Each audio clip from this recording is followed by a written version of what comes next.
Dari pihak keluarga menghormati dan terus akan kooperatif dengan proses hukum yang berjalan di KPK.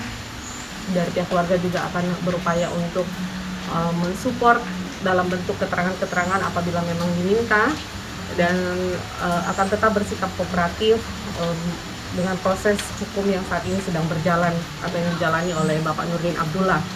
Selain itu, kemudian pihak keluarga juga sudah berembuk, berdiskusi, dan sudah memilih satu kuasa hukum yang akan nantinya membantu dalam proses yang berjalan dan juga memediasi proses yang berjalan di KPK, yakni Bapak Arman Hanis, yang kedepannya akan lebih banyak menyampaikan keterangan-keterangan terkait dengan keberlanjutan proses hukum Bapak Nurdin Abdullah.